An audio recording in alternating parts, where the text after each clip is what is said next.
Alrighty. Thank you all for tuning in to Three Pars and a Birdie. Episode, I don't know, 100 and something. 10, yeah, we're above 100. We'll let you know when we reach 150. Thank you all for tuning in. Don't forget to hit that subscribe button before it's too late. We're at 82? 82, I think. 82? Yeah, I think 82. That was my first number in football my freshman year. At John 82, Glenn? John Glenn. What were you, wide receiver? Yep. Were you? Yep. Shout out to 82. That's a weird number for a wide receiver, isn't it? I didn't want it. My favorite number is 14 because when I was growing up in the class roster, I was always like 14th, merit. Oh, okay. So I was like, oh, that's a cool number. Okay, that's my favorite number. So it's been my favorite number since like second grade. But it was taken. I was a freshman. Somebody else took it. I think a quarterback that you know them. So then you just jumped to 86? 82. Or 82. So they gave me like 3 options. Literally. They weren't cool about it. They were like, here's your 3 options. Not here's all the numbers. What do you want? It's here's these 3. And I was like, all right, I'll take 82. Yeah, they don't give you much to work with in high school ball. And then I think Tony Wilton took 87, and then somebody else took the other number that they gave us. So, gotcha. Yeah. So we want to basically talk about a few things on this podcast. We want to talk about the golf trip mainly. That's one of the big things here. So we talked about it, in prior episodes, working up to the golf trip, basically, talking about how much fun we have and all this, all this jazz about it. But we are going to cover that, the results, what happened, what went down, what team won the trophy and all that.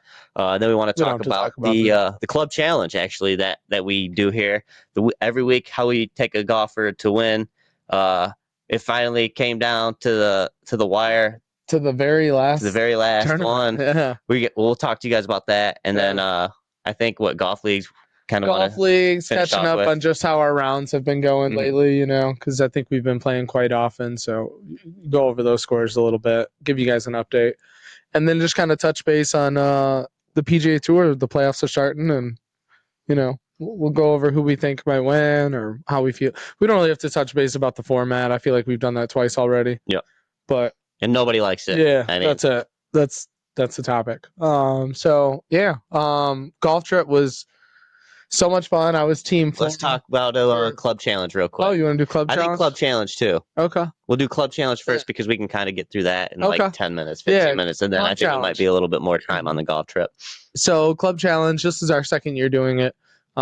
We pick, like Nick said, we pick a golfer every week. They can't be in the top 3 except for during the majors. You can pick anybody in the field. Top 3 in the betting odds. And then we text it out by Wednesday night, hopefully, as long as we're not drinking too much Wednesday and having to send Thursday morning text. We were trying to do that short little podcast on Wednesday nights. Yeah. I think we only got 2 off, but that's something we'll have to work on next year. Which is fine because, starting it at the end of the season was cool. We got a couple pilot episodes to see okay, how's this going to run for us? And it was fine. We got to do it from our homes. Not all meet up, so that was cool. Yeah, so that's going to be an easy. We got Steve involved a little bit more by doing that, which is cool. Right, exactly. That can be a Wednesday night quick thing, 10-minute thing while I'm making dinner or whatever's happening. So that worked out perfect. But yeah, so we picked golfers. The way the rules went, you get 1 point if it's top 25. You get 2 points if it's top 10. You get 3 if you pick the winner. You get 0 if you make the cut and you don't qualify in those other things. And you get -1 if you miss the cut. All those points are doubled during majors. The person who gets to pick first every week is the person who's in last. If you weren't in last and someone got points and brought up and now you're in last, and they were tied with you, you pick first because they improved that week and you didn't improve. So it's the person who literally did the worst. Gets to pick first every week. So that's the way we did it. It was a fun season. I'm pretty sure we each picked a winner. I'm almost positive because I picked Scotty on that comeback, the first major, I believe. I got Robert McIntyre in the Scottish Open. You got Robert, yeah. So we all did. But I don't know who did Steve get? Aaron Rye last week. But are we counting that the motherfucker? Technically, he did. So we did technically end our season, our club challenge, the week before, and then last week I mean, for him, it was he had played himself out. He couldn't get enough points, and he still. I mean, he did. But he did pick give a leader. Pick, yeah, he did. He picked him before the tournament started. Yeah. So he didn't get any points off of it. Yeah. Well, no, I gave him the 3 points. You did? He just he couldn't make. I mean, he was still behind. Okay. So he had 22. Right. You had 23. I had 24, or something like that. Something around there. So he still got his 3 points for picking the winner. We're even going to give him the points. I figure, yeah, why not? It's just you're sorry you can't catch us. You shouldn't have sucked throughout the year. But yeah, so we all picked a winner all season. So that's cool. We didn't do that all last year. I think you and I might have had a winner. I think there was only like 2 winners. So yeah, it was a good season. I ended my season picking Davis Thompson. And going into the last week, I was up 1. A good pick too. Yeah. Oh, he's been on fire lately. About that. Yeah, he's been on fire lately. And Nick, you want to tell him who you picked? I picked Shane Lowry. Yeah, and I think he made the cut, but just that was it, right? Yeah, he didn't do anything crazy. Yeah, he made the cut, but that was it. And then Thompson, I think T10. He finished, I think, 7 or something. He played smooth all week. All week, yeah, he played great. I mean, he was right there, top 10, pretty much the whole week. Dude, from Thursday to Sunday, they didn't even play Thursday because the monsoon from the right. But yeah, hypothetically, yes, round 1 to 4, yeah, for sure. It was so crazy how they did what a crazy they actually fit it all in. Yeah, being able to do that, starting late, and so. A complete day late, and they didn't even have to go into Monday, technically. Right. Well, it did technically. So Thursday, Thursday. Another thing. Thursday gets rained out. Okay, because they're in South Carolina or North Carolina, something like that. Thursday gets rained out the whole day. They start on Friday. It's delayed 3 hours to start. They get through most of the round 1 Friday. So round 2 starts Saturday morning. Finishes in like 2 hours. Then round 3 gets started, and they don't finish that because it gets rained out again.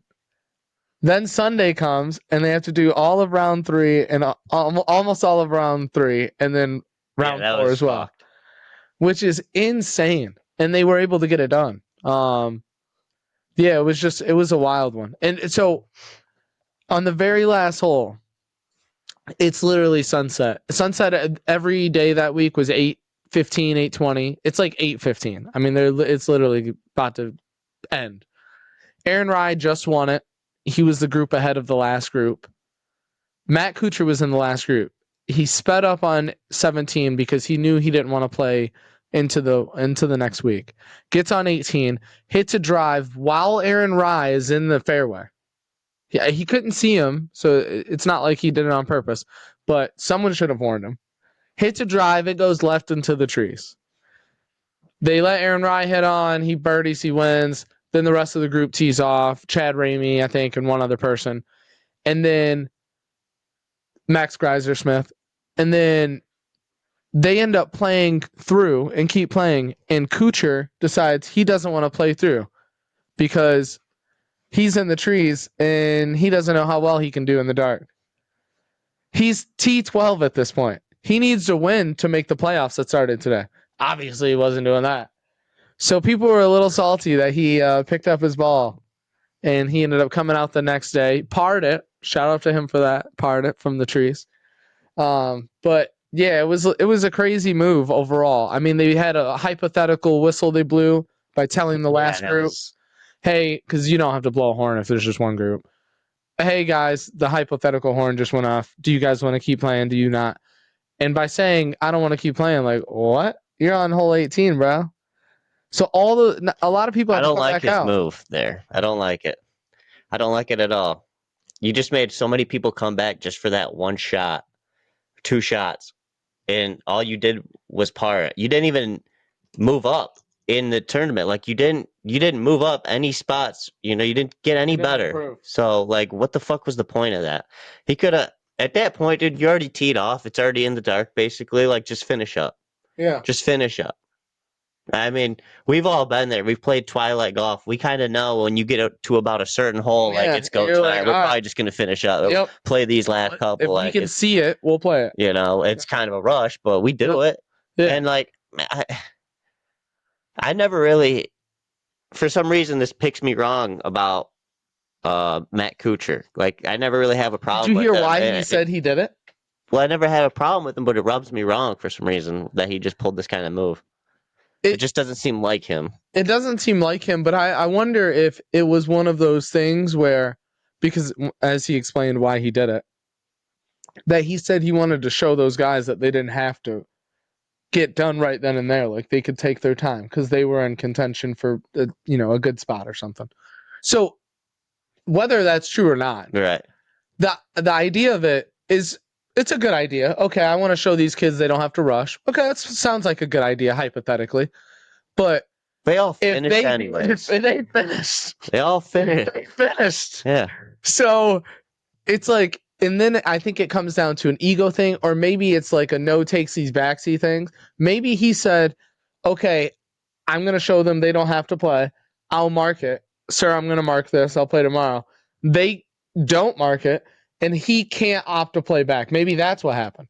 You know what I mean? Or, yeah, but I don't know. Or an ego thing. Maybe he marked it. He could have played it, but because he had made that decision, he's like, all right, I'm going to stick with that decision. I already made this decision. Fuck that. I'm Matt Kuchar. I can do it. I've been in this league 20 years. Any of those combination of things isn't an excuse to be an idiot and fucking make all those people go back. It would have been better if he actually birdied or something, made birdie fucking crazy from a miracle birdie. Or I was really thinking he was going to say I pulled something and I really, really, really didn't want to try and force myself to finish that way. Okay, that's cool. Mm-hmm. You pulled something. Okay, that's cool. Right. It makes it's one of the few passes I'll give you, but you got to say that right away. But he didn't say that. He said, I just wanted to show them that they didn't have to finish and rush through the darkness. You could tell him that. Exactly. Yeah. Yeah. You're working with him. You could walk next to him and go, hey, Max, I know this is a big thing. You're trying to get into the playoffs. You might feel like you're rushed, especially because of all this situation, blah, blah, blah, blah. You just lost the 4-stroke lead. You want to get it over with. You don't have to. You can tell him that. Yeah. You can just tell him that, bro. So I feel you on the rubbing me the wrong way thing. Kuchar's a good guy. That's what I mean. Yeah, he is. But he made a mistake there. And it also, I think, rubbed me a little bit the wrong way that he didn't acknowledge that he made a mistake there. I could be wrong, but I'm pretty sure in that interview the next day after he finished, he didn't say, I'm sorry for making you guys come out here. You know how the reporters are, though, too. Who knows? Maybe he did. I mean, they exaggerate on so many stories that they write. You don't really know the truth behind any of it, Right. And, some of it is... Well, they'll clip it, too, because I did see the video interview. A lot of them... It could have been clipped. Yeah, a lot of them are, out for blood, it seems like, especially with... Well, yeah. Well, a lot of them... All the things that they talk or say about Matt Kuchar, they're never good, really. Yeah, there's a lot. There's always good things. There's minor things in there that they'll say that are good, but they're poking at them too with. Oh, of course, they got to have that gotcha journalism. If you write all positive stories or anything, most people, I don't know, might not read it. So those people have to have the stories about Phil Mickelson. Or Rory might be getting a divorce or whatever. Reading a book right now, actually, by Alan Shipnuck. Yeah. With talking about Phil Mickelson, the real Phil Mickelson, the story behind Phil. I forget the title. I'm an asshole. I mean, it's about Phil Mickelson. You guys get the point. Truth behind him and stuff, and the real him. Yeah. How he's a little bit. There's definitely two sides of Phil. Oh, I can only imagine. And I'm dude. Yeah, but everyone has two sides too in a way. Yeah, he's a famous person, bro. Especially when you're that famous. Yeah, you're playing golf. You have cameras on you. You're gonna have a home life, and you're gonna have this. Of course. This life. Yeah, this entertainment life. So, yeah, of course. Especially when you're in golf when it's at its peak, because Tiger Woods was at his peak as well. It's not like he was playing in the 80s when maybe there wasn't much coverage or something. Dude, you're playing when everybody started falling in love with golf. Yeah. So, you're the fucking Tom Brady and Aaron Rodgers. You guys are the top two. So, of course, you're going to be in front of the camera a lot. So, I get it. It's the same thing that happens to a lot of elite athletes. I mean, Michael Jordan had a gambling problem too. And He was a brother, the star. Yeah. I don't know if you've heard of him. Yeah. But yeah, so it happens. A lot of those guys crack. But if that's their thing, whatever, dude. Gambling, don't lose enough money to like fuck your family up. But if you want to gamble almost all of it away, you won it, right? Yeah. So. What? So this was the last tournament for our tournament, or our challenge rather. Yeah. The Wyndham, that was the last of it, and Steve basically mathematically eliminated himself from the tournament. So he took last place. Cody and I were fighting this week for it, and he came out on top, like he said, with Davis Thompson, and took the win. Yep. So it was a long, hard-fought year. I wanted to take away his. He picked Justin Rose a few weeks back. What was it? The 3M? Yep. Yeah, I wanted to devent one of his points there. I think we should have took away, gave him some -1. Yeah, he could have. He tried to deduct a 0. Point. He tried to deduct a point. I think there's some things we're gonna have to talk to. We're gonna have to bring up with the commissioners. We will. For next year, because there's a line there that we're flirting with, and Cody. Some penalties. It doesn't matter because he still would have won this week, and which is why by a lot. It's fine, but yeah, we'll have to talk. Shane Lowry would have won this week. Yeah. Well, of course, the bylaws we'll have to figure out. I mean, the whole first season we were trying to figure out exactly what we wanted to do. But is there a penalty if you don't pick a player? Okay, we'll talk about that, and maybe there is a penalty. Yeah. So I'm cool with that, definitely. Because I don't think it's happened before, right? Well, I mean, we all missed that 1 week, but we didn't penalize each other because we were up north. Pick. You picked, but the guy withdrew. Right. Or that. Yeah, that's what I mean. Yeah, I'm sorry. Picking and a guy withdrawing, so not picking. Justin Rose, yeah, that's technically a missed cut for that guy.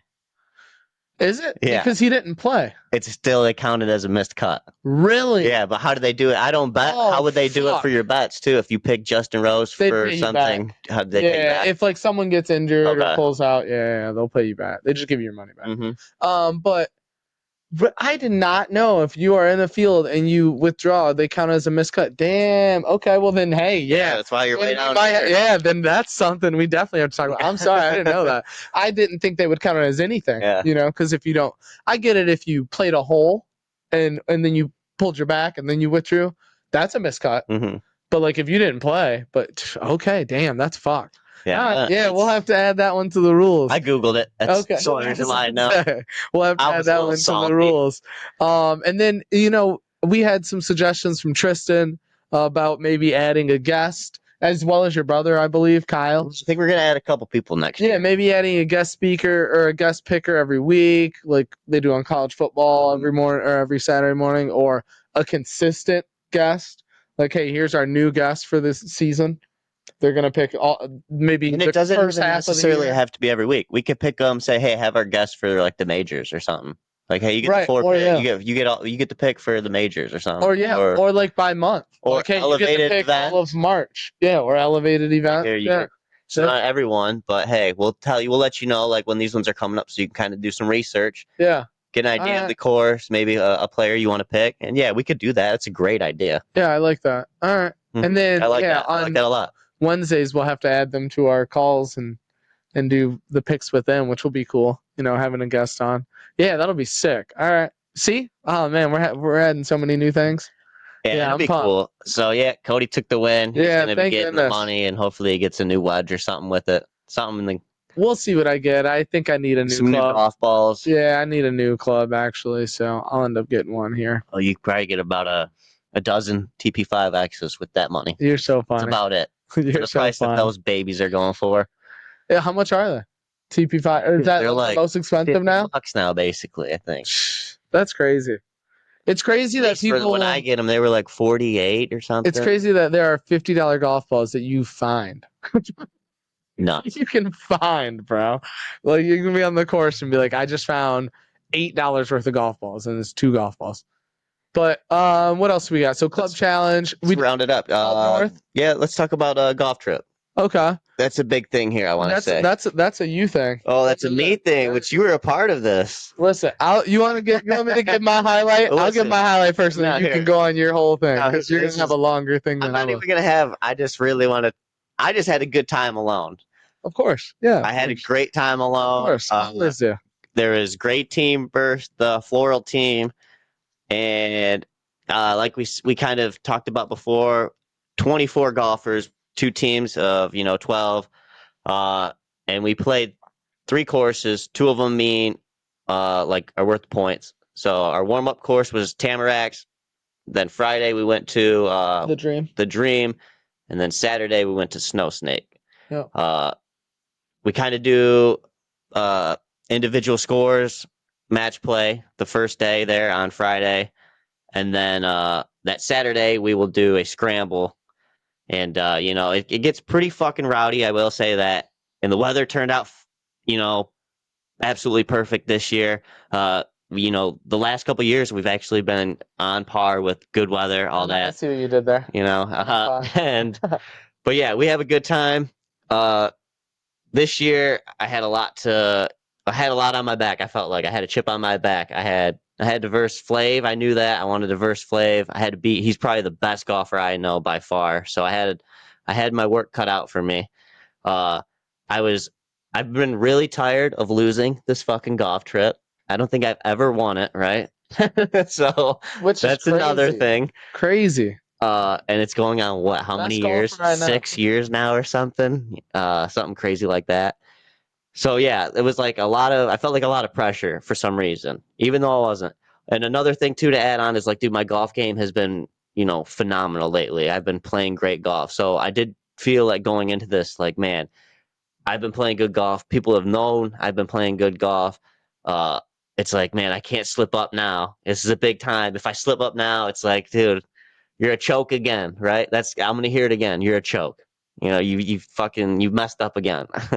But and it's funny because no one actually says that, but he's saying it to himself. So that's yeah. Well, I heard one person say that last year. Yeah. Oh, I won't even give out the name. That's fine. Yeah, you don't have to. Fuck that person. My amazing captain, shout out Brian Hubbs for the great team. I was the assistant captain. We went in there and I think we picked some great teams, some great matchups. The way we had it set. Our matchups, were really different from the years past, I felt like. We always, for some reason before, would try to put Fred with Mike if they were on different teams. Or, it was like Greg and Steve. Yep. If they were always trying to, like, match those guys up. So this year, it was like, we're not going to do that. For one, Greg and Steve were on the same team this year, so that helped. But Mike and Fred weren't, so it was like, we're not going to put them in the same group. We don't want to verse them. We don't want to make them verse each other. Sure as shit, first day, Mike and Fred are versing each other. Really? Everything else after that, though, all the other matches that we did were different. Like, we switched them up. Other than I knew I was versing Flav because I wanted that. Flav wanted to verse me. Right. He wanted to kick my ass. He really wanted to do that. And I felt like I could compete with him this year. So we made some good matchups. And after day one, the great team was up 3 points, which was a pretty solid, Yeah. I mean, you can win 12 points. We had a good margin there. Yeah. We couldn't really, it's tough to mess that one up, right? So then going into the last day, after we played Friday, rather, we come back, we get, we're having a good time. We eat, we're drinking. There's a horse game going on. I think people are playing. We play left, right, center with the dice. We're staying up late. Some people don't even go to bed. Yeah. And then we wake up for the last day at Snow Snake. Early as shit. Real early. 9:30 tee time. Yeah, it was early. It's a 30-minute drive, 40-minute drive. So it was early. Yeah, we were up at 7, I think. Yep. Yeah. But so we got to the course. I think there was probably like half the people that hit range balls, and the other half just didn't really give a shit. Yeah. Then everybody was on the putting green. We're putting, so we took about 40 minutes at least to warm up. We get our picture. We take a group picture. First tee, that group goes, and they tee off and they're on their way. And I want to shout out to my partner Steve Freda too, because he was great. Awesome dude. He really kept me into it, kept me motivated. I mean, he doesn't get down on himself for hitting bad shots. He's Really awesome dude, real genuine. Nice. Yeah, shout out to Steve. He's the homie. So I golfed with him. He was my partner on that Saturday, that final day, and we versed Cooley and Fred on the floral team. Well, we didn't even give him a chance. Let's just say that. I mean, we got ahead and we stayed ahead the whole time. We foot on the gas, you know. How much were you up at the turn? Do you know? Like 3? Up 3, I believe. Up 3. Yeah, that's quite a bit. And then we took shots actually on the turn, and that fucked Cooley right up. After he took that shot, he went downhill. Man, it's funny because I know that too. I know Cooley can't drink, and I was shocked, you know, when he's taking a shot, birdie shot. It's for a birdie. It's for a birdie, but he's taking a birdie shot, and it was Bacardi, fucking Bacardi. Who? Just straight Bacardi. Someone had it. Someone bought it. We bought it at the turn, and it's like they didn't have very good options, obviously. Wasn't even chilled. Throw up. Stop. Yeah, I'm chasing that one. So we ended up winning that match. Took it. We were up. We closed it out by hole 12, I think 13. We were 6 up.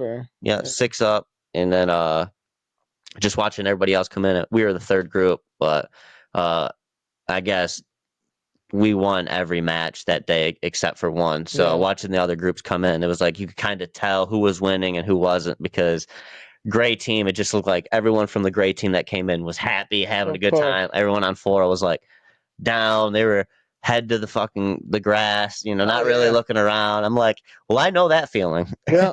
I can relate. Yeah, we've all been there. I don't think there's a person who's gone up there who hasn't, you know, lost at some point, whether it's the trophy, the individual, or the, you know, team play. Mm-hmm. So a great team pulled it off right there. We popped bottles, lit off fireworks, you know, all the good stuff. It's crazy. Later that night, and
I'm going to try and put a little golf trip video together this year. I don't think it's going to be anything like the years past because I have a bunch of random footage this year. That's fine. Yeah, you can just put reels together and some music over it and a little bit of narrating. Right, exactly. But we'll see, you know. I did, you know, it was awesome finally being able to get my name on the trophy. I had my dad on my team. My neighbor was my captain. Like, I mean, just some awesome people. My cousin was on my team. Like, Leda. I mean, everyone on my team I love through and through. And, you know, I'm just trying to say, like, hey, same team next year, probably. You're so funny. Running back. Well, who are the captains? Next year, Leda and Flav? Leda and Flav are the captains. Okay. I'm excited. That'll be interesting. Tamaracks, for me was all right. I think I broke 100. I played pretty well. I got a birdie. I know that. It was a threesome. It was myself, Nick, and Flynn, and we had a great time. Oh, my bad. Sorry. I beat Flav, too, in my matchup. I forgot to say that. Yeah, definitely. I did get that monkey off my back, and I kicked his ass. All right. Well, good. So you won both matchups? Yep. Nice. Yep. Is that your first time? Yeah. First time winning both. Nice. That's cool. You did the trifecta. Mm-hmm. All right. Felt good. And as an assistant captain. Felt really good. Just put it on the resume.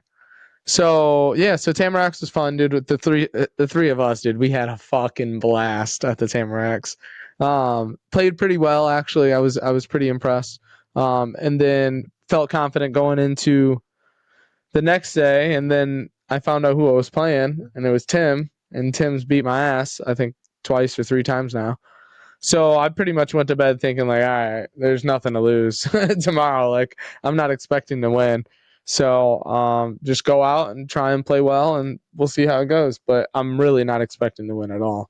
I just know how good Tim is off the tee, and if he can bomb it like he's been bombing it against me in the recent years, it's going to be hard. You know, he's only getting better. Tim gets better every year, just like most of us do, if not all of us. And then we get on the tee box, and the first hole's a par 5. I hit an okay drive right into the middle. I kind of sky it a little bit, maybe 180 right into the middle of the fairway. Tim bombs it. It's kind of on the left, though, of the tree line. Fast forward, I end up taking an 8 on that hole. I hit a good second shot. My third shot was tracking, but it just hit the bunker, and then I just got caught in the bunker. So two shots in the bunker, whatever. So took an 8 on that, and I think he bogeyed it, maybe even parred it. And I'm thinking to myself, like, fuck, dude, it's, about to be the same thing. Yeah. Let's not do this all over again. And then hole 2, almost every hole at the Dream is guarded by bunkers, which I don't know why I don't remember that, but almost all of them are. So my strategy going into hole 2 and moving forward was I'm going to play every hole where I try to hit it in the fairway or just off the fairway. And then my second shot is going to be about 40 yards short of the green in between the bunkers and the fairway. And then I'm going to hit a third shot from there, chip on, and I'm either going to 1 or 2 putt.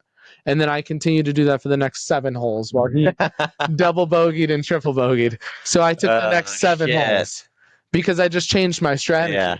I'd hit a shot and then I'd be 180 out and I'd go, okay, I can hit my 6-iron 180, but am I really going to hit it 180 and it's going to land on the green? Or am I going to maybe duff it a little and it's going to go in that bunker? I'm going to spray it left, right.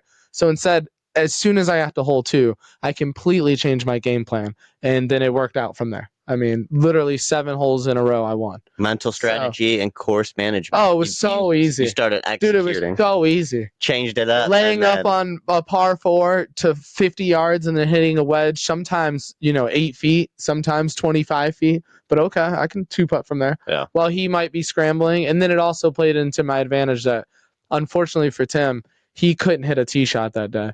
He was aiming left and just kept pulling it left.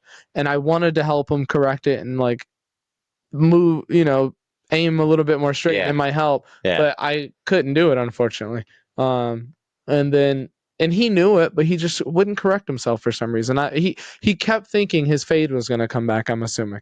I've been there. You probably have been there when you first started golfing. You're like, it's going to come back, I promise. And it didn't. He just kept pulling it into the woods. So, not only was he dropping 3 next to me or behind me, I'm hitting 4 and then I'm on right there. Or he's dropping 3 behind where I'm hitting my third because I'm just short of the green on my third. So, yeah, it was a different strategy. You want to know what, real quick? Yeah, what's up? I think, you would get the trophy for most improved, I would say, without a doubt. But Tim is right there with you, too. He is getting so good. From last year to this year, he is definitely improved. I know. For sure. He is. Every year. It's like every year he's getting better. And I know you have without a doubt. But yeah, seeing Tim only once or twice a year, bro. You can every year you can really tell. Yeah, it's crazy. I'm like, man, I'm like, you don't even golf that much, and he doesn't very much, but he keeps getting better. I mean, he's strict, I think, with how he plays too. Yeah. He's not happy with some of his shots. One on the last hole, dude. I'm dapping him up because it's a fucking phenomenal shot. And he's all like, I didn't try to hit it there though. I wanted to land it in a different spot. Dude, who gives a fuck? Tim's a perfectionist. I mean, he works very hard at everything that he does. And I'm sure he's the same way with golf. I don't know why I didn't think he would be, but he is. Tim gets better every year. So it was great to see. Played Tim. I was up 6 at the turn. I think he won 1 or 2 back, and then I ended up pulling it out on hole 13. So it felt great. Like you said, getting the monkey off my back. I'd never won a singles match before that. I've always lost singles. So always losing singles, it sucks. It's cool. The only benefit is I'm in golf league, so I play a singles match every week. So I can win that, and that gets the monkey off my back. But if we didn't have golf league, I got to go a whole nother year before I play another singles match. And that was the case for the past like 3 or 4 years. So it really was wearing on me that I couldn't win in an individual match. I know that I'm new to golf. I'm the newest golfer there or whatever, but that still didn't matter to me. I'm still training as hard as everybody else, or if not harder. Dude, for sure. You have the golf simulator. Yeah, I mean, dude, I'm in the definitely now. But even before that. You put in work, son. Yeah, definitely. I was in there yesterday. Now that putting grade gets less used. Of course. But we'll talk about that. We'll talk about that. Yeah. But it was all around a good round. The second day I got paired with Josh. Shout out to Josh. He's the homie. And I was really counting on Josh for longer tee shots because Joe, who we were playing, Nick's dad, Joe and Tyler Cannon, I knew they could poke it out there. Joe could. So I didn't really want to be, hitting 5 irons and 6 irons while Joe's hitting a 7 iron or an 8 iron. Yeah. He's already better than us, and then he's closer. So Josh, unfortunately, wasn't able to deliver really on, maybe 2 good tee shots, honestly, which is crazy because when I played against him in individuals a year or 2 ago, he was smoking them, man. Him and Matt have this thing where they can just smoke drives, dude. Yeah. Yeah, but Josh did say before playing like that last round or that last day, or before like playing Friday rather, when he got there, after he got there with Andy or whatever, he was like, dude, my driver has been off lately. He's like, I cannot hit it. So really, he's like, hopefully I'm paired up with somebody who can hit their driver. And I remember hearing that and then like thinking to myself after you guys got paired up together, like, well, he didn't get his wish, I don't think. Because Cody can only smash a 6 iron 210 yards. Yeah, that's the best you can get out of me. Now I can do that. But yes. Yeah, I haven't seen it. The new one. The new one's good. Driver swing. It's so nice. I call it a driver swing, but it's just a Cody swing with the driver. Yes. Yeah, exactly. But yeah, so Josh unfortunately couldn't deliver there. I also couldn't deliver in some aspects. And we started up 2 pretty quick and stayed up 2 at the turn. I think we were at 1 or 2. Hole 14, your dad just turns it on, and next thing you know, they win that hole. Hole 15, they win. Hole 16 is a par 3. I think we both missed the green. Gosh. Joe was just off or something, so they won that one. Now they're up 1. You know what I mean? Oh, there's only turns have tabled. And there's 2 holes left, and they're up 1. And then we pushed 17. And then, so fucking so going in 18, it didn't matter. I can picture you like as soon as they start winning holes and they start coming back, I can just picture you like, all right, Josh, we're gonna have to do something here, buddy. Yeah, we just couldn't get it done. He's not good. Our approach shots wouldn't be close enough to 1 putt. Excuse me. Or, we'd be 2 putting and your dad would have to 1 putt, or they'd be 2 putting, but they'd be on earlier than we would. They'd be on for par and we'd be on for bogey or, birdie and par. Yeah. So the big difference maker was the second shot. Tyler would maybe scrub 1. Your dad pushed tee shots out, but no matter where they were at on their second shot from hole 13 on, your dad was pushing up there 200 yards. No matter where they were at. Par 4s, par 5s. If it was a par 4, they're green side now or on the green. Par 5. Now, I thought they were going to get on the green. Now they're 80 out for their third shot. And I'm like, the fuck, dude? They were trapped back there. And Joe just pushes it up. He was hitting his long irons really well. No problem. Yeah, 6 iron, 5, whatever he was hitting. It was money, dude. And we couldn't take advantage. We would be 40 yards closer, but our approach shots would be about the same, or sometimes they'd be better. So that was the difference maker. Yeah, that was it. So yeah, what a fun time I had. Yeah. It was a good time. Obviously winning. I lost, but yeah, you were on the losing. Yeah, it's all right. You guys, floral. Did you really think you were gonna win? Yeah. And you guys are wearing fucking floral shirts. I did. I looked fucking hot, dude. You gotta see these videos of me next chance. You gotta see these videos. Yeah, gray. Real exciting over there. I didn't pick the color. I know, Brian's a loser. I'm gonna make fun of him for a long time. We give those to people that we love. When you get married. Yeah, I'm married to the game. Or when somebody dies, unfortunately. Yeah, oh, man, yeah, that's sad. And you guys just die out there on the course. Fuck you. We kicked y'all. That's what we did. Nah, it was Gray, baby. Team Gray. It was a good Ryan Hubbs. Shout out. It was good teams. Flip it for you. I didn't think they were unfair at all. But like, I'd have to go back and think about some of the matchups and see how I feel about how Cooley and or Snyder picked him, because I felt like I wasn't. That's your problem too. Is you always have somehow Snyder is always the assistant captain. Well, it wasn't for me. It's like it was Flynn for me. Somehow he's always in that room. I know. He's always in that room, whether he's assistant captain or not, and he's kind of like pushing his little I don't know agenda. Yeah, because he's won a lot, right, or something. I don't know, but there was actually one where he was trying to. He's like, well, should we just do this here, Cooley? Should we? And he's pointing at like a name, and he's not trying to like say it out loud. And Cooley's like, I don't know. And Steve's like, I don't know, I kind of like that. And Cooley's like, no, we're not gonna go with it. We're gonna go with this other one that we said. And so they put in the other one that they said. I forgot who it was. Okay. And it didn't work out. So maybe they should have went with Steve's pick there, but it was funny. Cooley said the same thing. He's like, man, either I picked bad, matchups, or my team just didn't play that great, well. Like what I thought they were going to do. Of course. Oh, we didn't plug this in, right? Is that a battery low thing? Yeah, it is. Oh, yeah. All right. Well, you're good. You can keep talking to him. We got Golf League. You can tell him about Golf League. Yeah, we're not far from ending this anyway, so.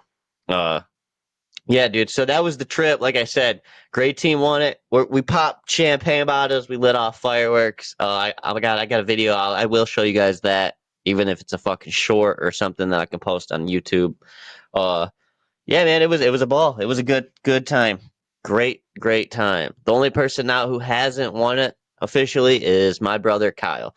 He's the only other person who doesn't have their name on that trophy. So, which that's kind of shocking too. That is, but he's in the same spot I was just in. But so yeah, golf leagues now. We did finish up the season. It was a great season, as it always is, as it always has been. And I took third place, surprisingly enough, because I actually didn't play right there during the middle of the season. I'd say I had a little bad spurt, where I wasn't really winning. I was getting a bunch of ties, and I actually had like one or two, but I came back there at the end, got a bunch of points back, and it put me in contention to go at it for third place. So my matchup 2 weeks ago, I'd say now, right? Yeah, I think it was about 2.5 weeks ago now. Yeah, with Jeff, we were playing for third place, and I ended up shooting my lowest 9 holes ever. Yeah, you did 33 at Gateway, which is crazy. 2 birdies, 1 eagle, 1 bogey. Unfortunately, on a par 3 there, just a bad tee shot really, which is what cost me. I made a good putt at it too after my chip up, and just kissed the cup, just didn't drop. But other than that little hiccup right there, I mean, fucking. What hole did you bogey? Solid round. Do you remember? The first par 3 on the front. 4 or whatever it is. Yeah. 5. Yeah. Something like that. Yeah. 5. Because hole 6 is a par 5. Dude, it was it was one of those days too. It's like everything was clicking. Everything was perfect. I mean, and even when it wasn't, there was. So I didn't think this day was going to be as good as it was. Right, 33. That is excellent golf. I mean, I don't ever do that. Right, I come out on the first hole. I put the ball into the tall grass to the right there by those houses, and I have to drop. I take a drop on the first hole off the tee shot. So I'm dropping 1 in, 2 I drop. I go, all right. Well, the wind's at my back. I have about, 260 yards probably to the green. You're still behind the tree? Way behind the tree. Way behind the tree. And I'm like, well, fuck, dude. So I grabbed my 3-wood, and I laced a 3-wood up there to about 3.5 feet. And then I made 3.5 feet. Made the putt for birdie. So I go, all right, well, it was kind of a bad shot, but I mean, like the tee shot. 3.5 feet. I'm like, dude, I just stuck a 3-wood there. I was like, so I guess I'll just play 3-wood off the tee right now. I don't need driver right now. So right now, 3-wood. I'm not going to even use driver. So you shot a 33 hitting 3-wood off the tee? No. And then, so listen to this. Next hole, I hit 3-wood off the tee, and I kind of pushed it a little right, but not bad, still in the fairway, and I kind of popped it up a little bit, and then I go and hit a 56-degree wedge. Kind of chunked the wedge, so I'm just short of the green, and then I chipped it up to about 7 feet, I'd say, 6 feet, and then I made the putt. It was a slider on that second hole there. Yeah. Third hole, listen to this. This is another crazy one. Take a 6-iron out. I'm like, all right, winds to the back a little bit. Right. Short hole with the creek. Kind of like coming off the right there, right? Yep. And I'm like, all right, I'm going to play a little draw with the wind. Well, I played too much draw and hooked the shit out of it, left. Just into the hills? By the cart path over there. Yeah. There's like 3 trees and a bush, and my ball's behind it, and I have one little gap above those trees, like in between them there. And I have to hit like a little draw, and I'm like, fuck. All right. So I take a 9-iron, and I told Jeff, I said, this is either going to be really good or really bad. And I hit this 9-iron so good right between the window, and it draws over, and it goes right into the center of the green, and I 2-putt, make par from there. So like the day was a type of day like that where like I did have some bad shots, but I was able to recover with a miraculous shot after that. It was some unheard of shit. And my putting was like, I got to hole after that par 5 there. After I eagled the par 5, I had to pee so fucking bad. And all it is houses all around me. I'm like, dude, I can't even fucking pee, dude. I'm like, this sucks. So I teed off real quick, like in a rush, hit an okay tee shot just short of the bunkers, hit a wedge on, and then like I have a long putt. I'm just off the back of the green. And I'm like, dude, I have to pee so fucking bad. Like I am like dancing up and down. I was like, Jeff, I'm just gonna hit this putt real quick, like I'm gonna go. And I fucking hit it, and I put it almost in the cup, like almost hold it. And I'm like, dude, that's nuts, Jeff. I was like, I just went up and basically hit this ball, dude, because I have to pee so bad. And it didn't even help because the next hole's a par 3. And you can't pee there. You can't go pee there. So it's like, all right, I'm rushing through that hole too, and I made par on the par 3. Finally, I get to 9, and I'm like, oh, thank God, dude. And I go running over those pine trees next to the fence. So birdie 1, birdie 9, eagle 6. Yeah. And bogey 5. Yeah. Okay. Yeah. How many fairways did you hit? Like 3? 1, 2, 4. 4. Okay. 5. Okay. 4. That's a lot. 4. That's a lot. I think 4. Yeah, that's a lot. Because I missed the first one. What'd you on hole 6 for the eagle? You went driver, 5-iron, wedge. Driver, 4-iron because it was laying down really weird. Where'd you hit the driver to? Did you get to the bunker? It was like in between the bunker and the fairway, almost in the fairway. Oh, so it's just in the rough on the left. So where you want to be. But it was sitting bad, yeah. It's where you want to be, but it's sitting bad. And I got lucky there, dude, because I was like, this is course management at its finest right here. I'm like, pull out a 4-iron because I'm like 220. And I was like, I'm going to try and kind of hit this soft, right? Okay. Going into the wind, it's sitting down. I was like, I'm going to kind of punch it out. And then I was like, I'm going to play way left of those hills. I'm not even going at the green. Right. You're going at the bunker. And I'm going to try and just like hit like a little, open the club face because the rough's going to grab it. And I'm hitting down. So it should come out like a fade. Right. And it did exactly that. And I was like, dude, if I hit it bad and it comes out straight, I'm still in the fairway. Of course, yeah. Right? Like I still have a shot at it. Yeah, because the hole goes right once you get to the green. Goes right, yeah. Yep. So I hit perfect little fade. It bounces, and I'm like, dude, I think that's off the green. It was on the green on the left side, up on the second tier there. Yep. Pins in the front. I hit a perfect putt right in the hole. Double breaker. Yeah, I bet. Yeah. From way up there. Double that's breaker. 50 feet or something. It was fucking nuts. Yeah. Yeah. Yeah, that's insane. It was such a wild day. And Jeff's like, dude, I have no chance at beating you right now. He's like, he shot a 42 or whatever, which is still pretty good, or 45 or something. He was trying fades, hooded draws, like trying to like. So he wasn't sticking fairways either, then, huh? Which he normally has been doing all year. Dude, shout out to Jeff. He's had a great year. He's been smoking drives down the middle, smoking them. He was off. Yeah, it's gonna took advantage of. It's gonna happen. Yeah, it's gonna happen sometimes. You get in that fucking pressure, and those drives that you've been hitting in the middle might not be going in the middle anymore. So, all right, well, that's cool. Yeah, you shot lights out. Yeah, it was a good day. Yeah. So I ended up with 33 that day, and that put me in the third place, which won $100. Yep. Put it towards a concert. We're going to see Fred again. Can't wait for that. October 1st. Yeah, shout out. Can't wait. Little Caesars. The last round for me went pretty well. I shot a 44 with Stan. Birdied the last hole. Driver 9-iron, then birdie, I believe. So yeah, it was a good season. I think I finished 5th, so like just behind you. Yeah, you were right there too. Right there. So yeah, it was a good season overall. I wasn't too upset that I didn't finish in the top 2 or anything, just because it was a long year. We both didn't start too hot. I didn't win till like the 3rd or 4th week, I think. Yeah, same. Highest to start. Yep. Then we rattled off some wins, and then while he kept the wins going, I fell off the last 2 weeks and tied one and lost one. So how was like the middle of your season? That's great. I kind of fucked up. The middle, I had like some ties and the middle was great. Losses. There was a point where I think 6 weeks I had lost 1, tied 2, and won 4 or something. Like I had done pretty well. You were doing good. I remember you had you were on a win streak for a long time. Yeah, I had one until I think I faced like Stan, of course. Fuck Stan, dude. That's my dog. Fuck Stan. He's a killer when I play him. I lost to him. Yeah, he's a killer when I play him. So I think you know who it was? It was Darwish. Darwish ended up. You know what we're going to have to do? Make a list who beat us this year.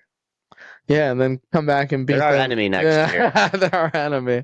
Yeah, I'm not going to talk to them the whole ride. They're not going to know why. I'm not saying anything to them. They don't. Hey, what's up? They don't get a how you doing. Exactly. We're gonna go. Anyone who beat us last year. So yeah, it was a great season. Shout out to Bob Lane, the guy who runs it and won it this year. So I played with him the past couple weeks. Great guy. He's probably going to be one of our next guests, actually, because I just seen him. Nice. At CVS last week. Okay. Last week. He's selling golf balls, y'all. Is he? Hit up Bob. That's so funny. Bob. Bob Davis. Hit up Bob Davis for some golf balls, y'all. That's hilarious. Oh, so he's doing all right after surgery. He's doing good. Okay, good. He's. I can't wait for him to come. He's actually probably. He's not swinging this week. Yeah, he golfed for the first time. Don't say that. He's swinging, bro. He's so wild. Yep. But yeah, keep going. My bad. No, that was it. That was the end of golf season. I mean, it was a good season. Ended kind of early because we didn't have any rainouts this year. So it ended last week of July. Positive and negatives of that, of course. I mean, we got $15 rounds continued throughout the rest of the year, which is cool. But I'm done going. But if we wanted to, we could. Bro, we got to talk to Bob Lane about that though, because Mr. Davis was telling me, like, dude, everyone else is still playing their leagues right now that he knows, all his buddies. Yeah, I mean, Justin's playing his league on September 17th. 20 weeks, roughly. Yeah, ours some of them are even more. Yeah, ours is 16. Justin's is 20, and they give him 2 free weeks, I think. And it's the same price. Yeah. I think it's about the same price. Yeah, and they get range ball per week, not same price overall, but like. If you broke it down, ours is $28 per week. His is also $28 per week. Not the total price is the same. So, but still, it's the same price. It's at Pheasant Run, and yes, so the total price though is probably more at Pheasant Run only because they play playing 4 weeks longer. So ours might cost $600. His might cost $750, but he's also playing 4 more weeks at the same rate though. So it's Bob Davis though was telling us, he's like, yeah, we got to talk to him. He's like, do you got his number? And I was like, yeah, I got his number, but it's easy to have a longer league because we already still have the same tee times. So it's like we're still we can extend the league. It's just the price. Like if with this price, dude, we should at least get range balls, bro. And I'll explain to Chris, the guy who runs it or whatever, like, have you ever played a sport, Chris? And he'll go, yes. And I go, have you ever played a sport where you don't warm up? Yeah, right. Ever. Or you don't in any sport ever. Warm up, yeah. Any sport. Basketball, you don't. There's practicing. A line. Yeah, there's fucking hockey. They're skating around and shooting on the goalie. Yeah. Every sport, you got to warm up. We should be able to warm up and it be part of our leagues. I'm not asking for a small bucket. Yeah. You can give me a baby bucket, or you can set range balls out 10 there. Golf balls. Yeah, give me something. Give me 10 golf balls. That's all I need. I don't need fucking 40, but it should be a part of our price. I mean, it really should. Absolutely, dude. Yeah, definitely. Because we're already paying for a bunch of golf right now. For throughout the year, we're giving them a bunch of money. Give us a little bit of a discount here or something. A little bit more of like an incentive towards this. Like, we're there. We're hooking the course up with money, with people consistently. Buying beers every week. You got a standing tee time with people who are willing to spend money on beers. And I get it that Bob Lane is he lives close to there for one, but he's like known the people. Of course, so now he knows them even more. He's like real close with them, but it's like, dude. Yeah. All right, make that your fucking Saturday round of golf then, since you're retired, or make that your other days of golf. Which doesn't have to be your Monday. Yeah, he's been golfing with him quite often. He said when I played with him last week, I carded with him, and he was telling me that he's been playing with Chris, the guy who runs it, and some of the other people. They have not tournaments, but days where they play where they just gamble like maniacs. You know what I mean? It's so funny to me that a lot of these guys on our league, they will play Monday golf at our league at Gateway, and then they'll make another tee time that Saturday or for another day in the week at Gateway. And it's like, you guys already play this course. Why do you guys keep playing the same course over and over and over again when it costs an arm and a leg to play it? Crazy. And it's not a good course. Crazy. You guys can go to Lakes of Taylor. Yep. Or Pheasant Run. Whatever. You can go to Links of Nova. You can go to Northfield Hills. You can go to these Golden guys kill me when they do that, and it's funny because Darwin or Darwish, the black guy? Yeah, Darwin. Yeah. Who was he? He was golfing with Ken Mock or Lloyd or one of them. Ken, I believe, the one day. And Ken's like, or Darwin's like, I got a tee time Thursday if you wanna join, Ken. And Ken's like, where at? Here? And Darwin's like, I ain't making a tee time here, man. He's like, not here. He's like, links to Taylor or whatever. Yeah. And I was like, or Lakes of Taylor, and I was like, all right, for sure. So you get the idea, Ken. Like, nobody likes to make tee times here. Nah, but it's crazy because my dad, Stan, they all do. Bob, they all play there, and I'm like, I get it. It's a convenience thing. It's close to the house. You circle around these like 5 courses that are close. You don't care how much they cost. I can't do that. But come on, guys. They're all up north right now. They're playing Treetops. My dad and all them, Stan, all them. Course. Yeah, they're up there doing the whole their tournament. So, but yeah, it was a great season. Glad I got to play with my dad and stuff. That's cool. Hopefully we can get some more friends maybe to join next year. It's not that early of a start, 3:30. I mean, I guess it's a little early, but yeah. Maybe we can get a couple people. I know Snyder's talking shit, but he said at Lakes of Taylor, he's like, man, I really got to get in the league. Because I was talking to the lady there when we were checking in. And Steve Snyder? Yeah. But that dude was supposed to get, he was supposed to start going to the driving range or something by his house. You remember? What was the one that was by his house? He was like, I'm going to go to the driving range like 2 or 3 days a week after work and just try to dial up my game, even if it cost me a little bit of money. This dude didn't go to the driving range one day. Did he even go with us at all? You can clown him all you want. He's your cousin. Did he even go with us at all to Mickey's? I mean, we've like open invites to everyone. Like the one day we had 4 people up at Mickey's with us, and Steve was nowhere in sight. He was cutting his. Last time we went to Mickey's, he hit the people with his golf ball. Almost, remember? Oh, dude, that's right. That's why he has to go to driving ranges. Yeah, so at least he has a reason. He's on watch. It all makes sense now. When he comes around, they turn the cameras. They're like, where's Steve Snyder? Let's point the cameras at him. You never know. He might kill somebody. We got to sue him. He got kicked out of fucking Mickey's. Yeah. After that day. He gets kicked out of a driving range. It's crazy. That was funny, dude. That was hilarious. Oh, man. But yeah. It's an interesting one. I mean, hopefully Steve can get out there. He's, like I said, he's been playing better. Or, get this one, too. He's talked to us about like getting a hitting net in his backyard for this summer. This summer, he was like, hey, maybe I'll just get a hitting net even, dude, and just swing away. Yeah, a couple weekends, hit into it. There's no hitting net. Those don't cost that much money. The hitting net is so important. Those don't cost that much money. All you need to do is get reps in of swinging. Steve, man, I love you, but get a hitting net, dude. Oh, yeah. Dude, I go in my garage plenty of times, and I don't turn the simulator on, and all I do is hit into the screen because I know what feels like a good hit. I don't need to see it on the screen sometimes. A lot of the times, obviously, I'll turn it on, but there's plenty where I'll just go out, maybe it's before work or something or whenever, and just hit for 10, 15 minutes. I'll set a timer on my phone and I'll just hit and hit and hit and hit and got music going. And that's it. I'm just trying to feel a good swing. Yeah. That's all I'm doing. Is my path good? Am I squaring it up good? Am I finishing good? Do I feel like I'm coming across too much? All right, well, let's work on that. Let's go more from the top. Let's do this. And I'm working on different things, grip, all sorts of different things. It's been fun being in the lab. Steve's the type of guy, he's like, he won't practice, but he'll watch endless YouTube videos on how to improve your golf game and your golf swing, and he'll take those all to heart and all to the course with him and try to, work those into his game, but he won't practice, and he wonders why he shoots 93s. It's funny that 90s. When I first started golfing, 189 this year. Shout out to Steve, your low round. Shout out to 89. I shot good lately for you right there. I did 87, but it was a par 65, so that's a little different. But when I first started golfing, I was watching a lot of YouTube videos, but that's different. I just started golfing, so I needed like a basis of like what to be doing. Way different. Steve's been in the game for so much longer than you. And my rule that I've adopted since like year 4 is the only person I'm taking advice from is probably like Tiger Woods or Phil. Like they have to be top. I'm not taking it from some YouTube guy. No. I'm not taking it. I don't care if your swing looks good on YouTube and you draw a straight drive on your screen. That's cool. Congratulations. But bro, So I only yield my advice from the greats. Yeah. If I'm going to try to take advice, but I don't even try to. I don't look up videos. I'll stumble across them, scrolling on Twitter. Oh, Tiger says to do this or something. Okay.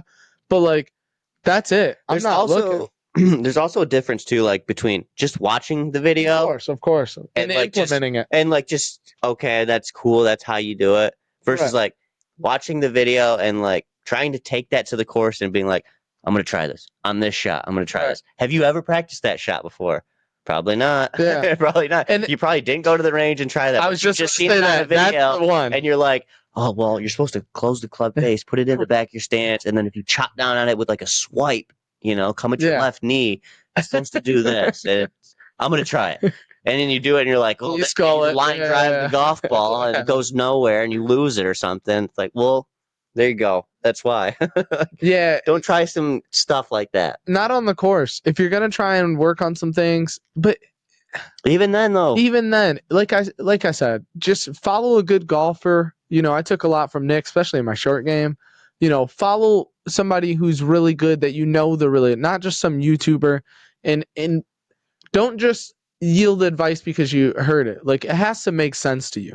You know what I mean? If somebody says that your grip's too strong or grip's too weak and you need to turn it over, but you're not even understanding what they're saying or why they're saying it, and you just try and start doing it, that's not going to help. Like you need to understand why they're telling you to do that, because it might not add up for you.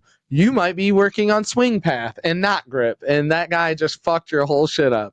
So there's a lot to it. The more you get to know it, the more you realize you don't need to learn a lot of new things. It's a pretty simple sport for the most part. Exactly. And I like what you said, like way back to like when you were kind of watching YouTube videos slightly. You said like the only time I'll really listen to the advice too is like I'll listen to that YouTuber, but I'm only going to listen to that YouTuber, right? Exactly. Like you're not going to go and listen to him, listen to him, listen to That's key. Listen to that guy. And like stick with one person because they have a swing that they've mastered, and this is what they do. That's what they're teaching you. So if you want what the results they're getting, it's from their swing, and these are the things they do. So you want to replicate that guy, then follow him and only him, right? Exactly. You don't want to go. And then I got this guy for drives and this guy for chips. That's another thing too. And like when you are a beginner, watching YouTube videos, like a bunch of different ones, also isn't going to help too, because you don't really know, like you were saying, swing past this, that, what you're actually doing wrong in the first place. And so when you're watching different videos, like this is how you cure a slice, this is how you do this, you're changing so many different things now in your swing. Right. Nothing has been consistent from day one. You started with this swing, you change it on day 3, you change it on day 4, you change it on day 8. Like everything is like you're changing it. This is why there's no improvement. There's no consistency that's behind that. Of course. That practice or that reading, that watch, whatever it was that you are, taking information from. And I mean, we've said it time and time again. There's been so many times that somebody's told me to do something and it just didn't click. It's the way they said it or something like that. And just hearing the right advice and having it click and it actually makes sense to you, the more you learn about golf, if you choose to learn more about golf, then it'll just make it easier. And when you see those videos, like there's so many videos now that I can see and they're going to tell you how to correct a swing, and I can pause the video and I'll tell you how to correct the swing because I've just been studying it that much. Whether I can do that thing or not is different. That's golf. But I can tell you the problem, and I can terminology too. You know like what word this means or what what exactly they're trying to explain too. I mean, I'm at the point now. It's funny because there's like stages of like being a golfer and knowing good and bad things, but I've officially reached the point where I can hear a bad shot now. Like you get to that level of golf where you can hear. I can be walking away from a shot, hear it, and I'll tell you exactly what happened in terms of your club hitting the ball. Like where it went, I don't know, but I'll say you fatted it, you thinned it, you piered it. It sounds like you only hit the ball and no ground. Like I can almost hear the difference in all of those things now. Yep. It's astonishing because it's one of those things that you just learn over time, and that will help you to improve your golf game. Just knowing all those things, the sounds and the sights of what you're seeing. So it's a lot to the golf swing, but once you get it solidified, only work on a couple things at a time. Like Nick said, you're going to try and work on a lot to start, but try and melt it down to one thing, grip or maybe alignment. That should really be first. And I think just stick to your swing mainly. Of course. Nick's never fucked my swing out, ever. Just practice your swing, right? I mean, like, you have your mechanics. Everyone's built differently. The way that your body moves is different than everyone else's, So, like, don't try to exactly mimic someone's swing, for instance. I mean, it's good to try to, I guess, if they're a great golfer, but, like, everyone has their own swing, and you're going to want to figure out your own swing, what feels comfortable with you. Because John Rahm, for instance, has his wrist cocked all weird because he's had surgery when, all sorts of things happen to him. So it's like, that's why he has to do that. Matthew Wolff, that he's had shoulder problems when he was younger, and he can't, that's how he learned how to swing. So it's like, I'm sure Matthew Wolff didn't watch Jim Furyk on how to swing a golf club like that. I mean, it's just like, you figure out your swing, and just the more practice you put into it, going to a driving range and trying to figure out your swing, whether it's, I think you yourself, your own person, by you like going out there and figuring it out by yourself is the best way to do it, because you'll figure out if you want to move your hand or your thumb over the way you want to grip the club and this and that.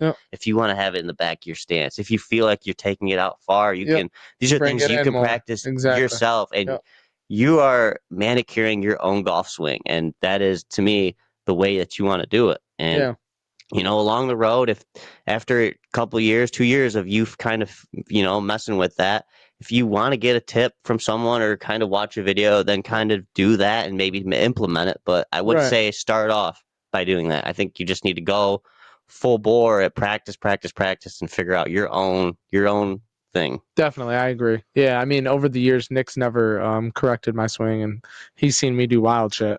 Yeah, I know. But he's never once been like, hey, Cody, you should do... Nope, keep swinging your swing. You're trying to square the face up, Cody. That's what you're trying to do. That's what he'd tell me. I'm trying to square the face up. All right, cool. Well, I'll work on that. And there might have been 2 or 3 things I've like hinted at him towards, but like I'm not like telling him to change his swing really, like or anything. And I'm not the person to give tips out. I don't feel like I'm knowledgeable enough to tell people how to swing their swing or whatever. Right. Like, I get it. You look like you're doing this to me. I'll tell you that. It doesn't look right. Right. But I mean, it's not like I'll give you. Yeah, there could be a multitude of things that could you look quick. That's all. Yeah, exactly. So, and then we have the playoffs starting this week. Scotty is leading. We have the top 70. There's no cut line. They're down in Memphis at TPC. I think it's Southwind or something. Yeah. Par 70 course. The leaders were, I think, 5 or 6 under. Chris Kurt, a couple other people. Yeah, after the first day. So we'll see how it goes. One little note that I did notice is currently Victor Hovland is out of the top 50. So unless he plays his way into next week, he will be out. Same with, I think, Jordan Spieth. Those are like the bigger names in the 50 to 70 range. Everybody else is like expected, the Denny McCarthy's and the other people. But and then also number 70 was Victor Perez. So shout out to him for getting in. He played pretty well at the Olympics. In France, I mean, that back nine the last day, I think he shot a 29 or something crazy. I mean, so shout out to him for making the playoffs. I think it's also his first year. But yeah, so top 70 this week. Who do you think, if you had to pick an MVP, what player do you give the MVP award to? For this year? Yeah. Out of easily. Yeah? Yeah, it's Scotty easily. I know that. Who I'm going to give it to? Ludwig Åberg.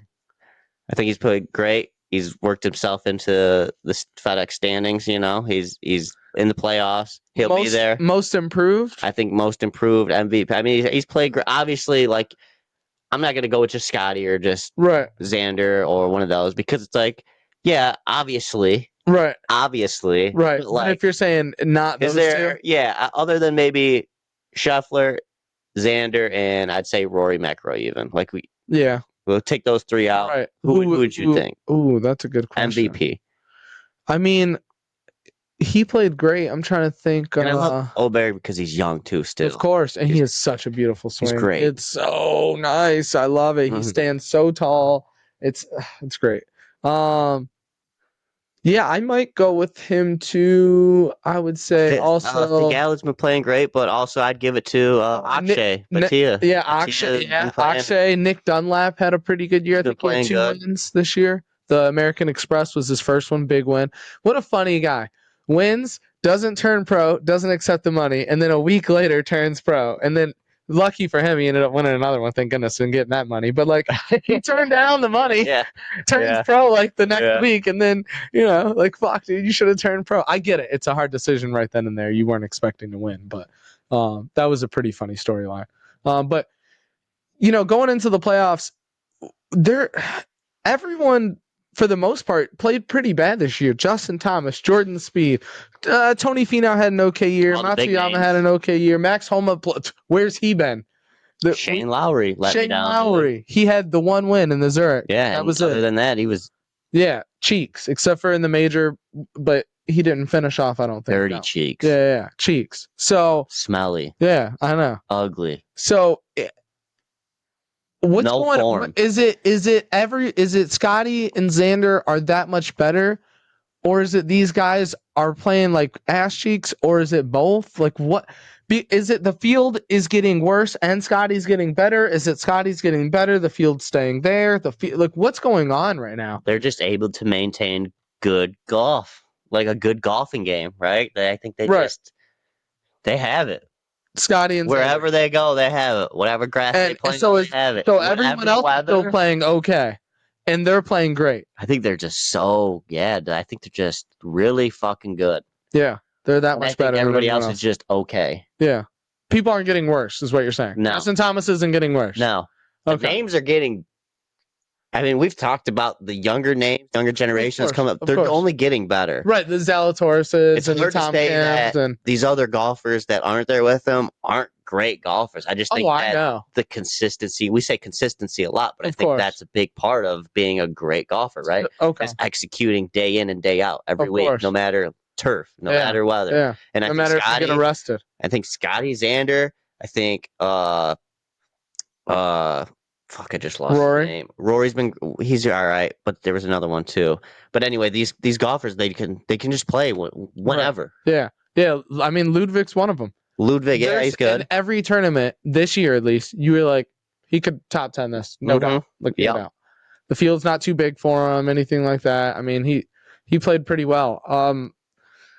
It was just for a lot of golfers, and I don't know if they played worse, or if Scotty and Xander played that much better, or if it was both. I don't know, but it really seems like. Comment down below what y'all think. You know who actually did have a pretty bounce back year. I don't know if he got a win though. Was Colin Morikawa. He played better this year than the year before. Yeah, I don't know if he got a win, but he definitely no, he didn't. He's been second. He got like right there, 3 or 4 top 5s or 10s. Yeah, and he was pretty good. Second place at one major. Yeah, 2 majors. I think. Okay. Like 2 of the majors, he was second. Yeah. So shout out to him for having a better year. We talked a lot of shit because he's been playing not so hot, but he's been playing better. So, but even him, it's still distant. I mean, it's 1, 2, and like a whole bunch of spots, and then Colin Morikawa, and then a whole bunch of spots, then the rest of the field. So, and then for older guys too that are still on tour, I think Adam Scott played lights out this year. Justin Rose played okay. Adam Scott just felt like, man, there was a bunch of tournaments. I mean, he won. He was placing top 10s. He was always in contention. It seemed like for some of these tournaments, and it was like, dude, he's impressed the shit out of me this year. Oh yeah, Jason He's Day, such an older guy. Jason Day, back, had a pretty good year. A pretty good bounce back year. I think he got a win.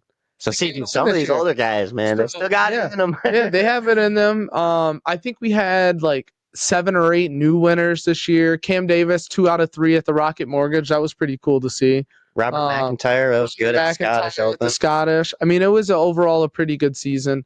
The schedule came out for next year. We'll be down in Ohio Memorial Weekend, so that'll be fun. The Memorial Tournament. That's gonna be Memorial Weekend, Memorial Tournament. Like that's awesome. Yeah. So 50th. So that'll be cool. And then we got the Rocket Mortgage came out. It's the last weekend in June. So the week before 4th of July, it will be here in Detroit next year. We might be able to go to that one then. Yep, we might be able to go to that one. What else moved around? They re-added the Barracuda at the end of the year, right before the Wyndham, and then that was about it that I saw. Okay. So not too many big changes. Most of the events are pretty much the same, that I would say. Yeah, so pretty exciting season. We're going to wrap it up here. We got 3 weeks left of the playoffs. What a great end of the year. It culminates with us going to the tailgate that Saturday, the opening game, the next day, the season ends. That Monday we'll probably golf, Labor Day. I mean, it's just... These next 2-3 weeks, I can through October, dude. Yeah, these next 2-3 weeks are going to be so much fun. We have your niece's first birthday this weekend. Shout out to Ryan and Aaron and all of them. We're going to be, so blessed to spend time with them. It's a great time. Great time. Golf's winding down a little bit. I'm not tired of golf. No, but never tired. But I don't need to golf as much as I have been golfing. I've been golfing a lot lately. Once or twice a week is fine with me. I've been golfing 2-3 times a week. Yeah, for the past 2 weeks. Remember, I've been doing leagues and weekends. I've been just once a week because which I need to do that. That's where I'm at now. It's a once a week thing. I've still been going in my garage and 2-3 times a week for sure and hitting balls for sure. I have to. I feel so good about doing that right now. Yeah, it is. It's a little sad and somber for me though. Like the season's wrapping up, and my game is like, man, as good as it's ever been. I know it is. It just hurts to end it right now. It's like, fuck, man. Yeah. I know winter's gonna hit, and I'm gonna be over at Cody's Golf Simulator every day, and then come spring of next year, should be fine. Hopefully, should be in good shape. Hopefully, I'm coming back out, with good scores. But I mean, it's tough, man. When you get that break of winter, dude, and it just stalls your golf game. It's even with the simulator, it stalls it a little bit. It's handicapped. Yeah, you're swinging, but it's not all of it. It's good to make contact with the golf ball though, with the full swing. Yeah, I can do some chipping and putting down here. Right. I did it the other day, but it's nothing like just getting a full swing on. Oh yeah. Getting an idea of where the golf ball goes. It's the best. I can't wait. Oh, I looked up. I googled programs that can host golf simulator leagues, like you pay for like $20 a month or whatever, and we put our scores in, and it kind of like does the standings and everything. So I've been looking into that, so that way when it comes around, I think there was one that's like $9 a golfer. That'd be cool, and it'll just give all our stats. The same thing we use for like regular golf league. So I was thinking about doing that. I could do it myself. That's just a lot of data. I love it, but like I don't know if I'm really trying to. Because people might want a lot of their data. I'll give you your scores. I can record a small league, like four people or 6 people or whatever. Oh yeah, I mean the league's gonna be small, but I might end up having more than one league. That's the other thing. Like there'll be the league with like the homies, but I might have a league with just my coworkers, me, Justin, and then if I need a 4th you or something. So there might the be smaller the better though. The smaller, definitely the smaller the better. 100%. And you could do like. And your brother wants to play Ryan. Do like this one's like Monday league, right? This one's Friday league, or this one's Wednesday league. Yep, and that's it. There's 2 leagues. The other days are for me. Or right. I wouldn't do it on the weekend. That's too much. Nope. Normally, we're doing other things, and it's tough to try and like, all right, I'm gonna race back home, get this all set up, and then like, all right, I got fucking 8 hours, or 7 hours with the 7 hours with the people. The cool thing about it though is like doing the league. If it's a Monday league and you're busy or you're sick or something, the other 3 people can come, or 2, because I'd be the 4th. The other 2 can come. We'll all play. Well, I'll have our scores, and then you can come whenever. Yeah. If you're like, hey, Thursday I got time. I'm sorry. Well, Thursday you can play your round. We all are going to be playing the same course. Yeah. And then we'll do it then. So man, that'd be fun. So even if we're not all there, someone can always be doing their makeup round if need be. But the camaraderie of having the 4 people there, and just drinking beers and talking. Oh, you dumped that fucking shot, or par 3's coming up. So yeah, we'll do that. We'll definitely do that. We can get some scramble tournaments going. Maybe we'll do a little 2-man scramble tournament. We should do that. 4 people this day. 4 people this day, and then the winner from those play on the weekend. Dude. And then next thing you know, we got a little scramble tournament. That would be fucking awesome. That's it. We should do that. Yeah, a little 4-man scramble tournament or 8-man scramble tournament. That's it. 2-man scramble, of course. Just easy. We should also pick a day one of these weekends coming and do up. A par 3. Or do an alternate shot at a course because we never do it. Oh, you're talking about in real life? Real life, like just for the holidays. Please, an alternate shot or a scramble. Me, you, Steve, and like Andy or somebody. Like that's. I'd be down. And we could do alternate shot or something. Yeah, I'd be down. When we did it with Flynn, man, it's so much. It's a lot of fun because you're anticipating like okay, I'm hitting second, so Flynn's gonna hopefully put it in the fairway. And, I had second, so I was like, I'm hitting an approach shot into a par 5. That's not my favorite. You're not getting that rhythm either. It's harder to get into a rhythm because you're waiting to hit that shot. If it's alternate shot, like you're gonna be waiting. Oh yeah, and you might not be doing all the chips. You might not be doing. That'd be so much fun. All right, we should try. Yeah, we should do that. But anyway, thanks for tuning in to 3 Pars. This was Birdie, I think that's it, right? Yeah, I think so. Shit, it's time to go. Oh my god! All right, yeah, let's wrap it up. 3 Pars and a Birdie, y'all. Thanks for tuning in, listening. Hopefully, you guys made it this far. And if you have, please smash that subscribe button down below, like, comment, and do all that jazz. Damn, we went share it with your friends and family. Cody. Good job on winning the club challenge this year, buddy. Yeah. Congratulations. Thank you. I will be giving you your money this weekend. Okay. So that's cool with me. I appreciate it. I can get that over with. I don't want to fucking have debt over me. I'm the same. I'm like, let me pay you right away, bro. And also, we forgot to mention, we did put out a par 3 video with our buddy Flynn when we were at Tamarac's golf course there. So go give that a watch on YouTube there and let us know what you think of it. Other than that, I think that's about it, Cody. Yeah, it was a good one. You all stay safe. Yep, we'll be back shortly. Have a good weekend, whatever. Whenever you guys are listening to this, have a good rest of the day. Yeah. We'll see you guys soon. Don't forget to use your one time. Yeah, please don't, because Steve will use it for you. He uses everybody's. Hey, Cody, you want to hit that red button? Yep, I got you, sir. All right.